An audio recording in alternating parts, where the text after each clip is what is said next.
New at 6 tonight, all the panic buying and hoarding we've seen has forced people to get creative and look beyond the long lines at grocery stores for supplies.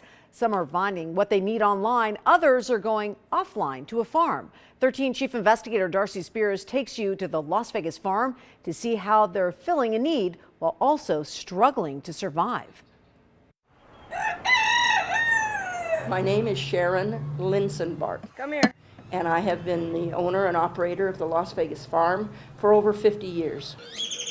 We've been saving and caring for animals out here forever. We've got horses, goats, pigs, donkeys, llamas, cows, mules, geese, chickens, guineas. We've got turkeys. Sharon is used to the chorus of animal sounds at the farm near Tenaya and Grand Teton. But since the COVID-19 pandemic hit, a new sound has joined the mix. The phone never stopped ringing.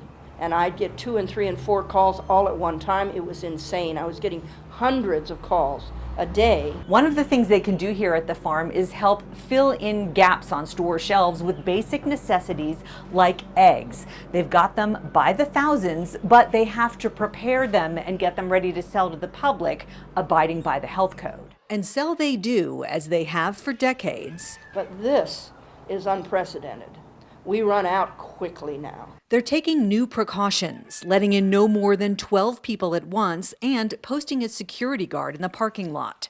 Still, something went afoul recently. Some visitors behaving like pigs. What happened to you last weekend? I'll be darned if somebody hadn't gotten in our restrooms and stolen all the toilet paper and all the hand sanitizers from our hand wash stations. But her disappointment didn't have time to take root. After she posted about the theft on Facebook, the community rallied in response. Oh, Darcy, you have no idea. It's been overwhelming. That negative that 1 or 2 people did has turned into an enormous positive. We've had dozens of people. Sharon, what do you need? Sharon, I've got 4 rolls, you can have 2. It was overwhelming. So it was overwhelming. It really was overwhelming. So many people came, old, young, single moms that couldn't, and they shared. Thanks to that help, Sharon can focus on those who count on her most. One of the biggest concerns is keeping the hundreds of animals they have here fed. The farm has a food bill of about $7,000 a month, and without a steady stream of visitors, you can see the challenge that presents. The farm is considered an essential business because it's agricultural and provides basic food needs. But with social distancing and crowd limits, Sharon can't have the school groups, tours, and large number of visitors she needs to properly support her operation. Even so, everything doesn't stop caring for hundreds of animals simply because people don't walk in the gate. These animals are here because they have nowhere else to go. They're here because this is their last place to be safe throughout the rest of their life. Cows and pigs that were abused, horses that were injured and are no longer rideable.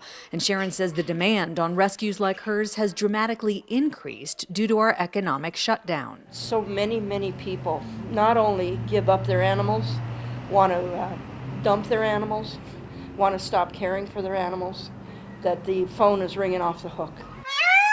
But right now, she just can't take in anymore. Every space, every corner, every possible cubby hole we have has an animal in it that's being cared for. And she's more on her own now than ever before. The farm's staff are all volunteers. Many of which have decided to stay home, and I understand that, have not come to help me.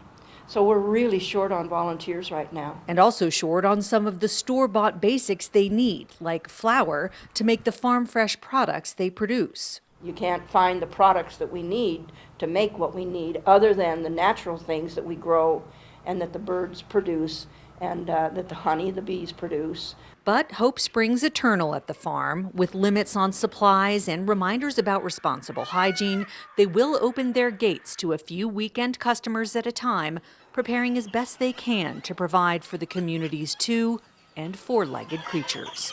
Darcy Spears, 13 Investigates.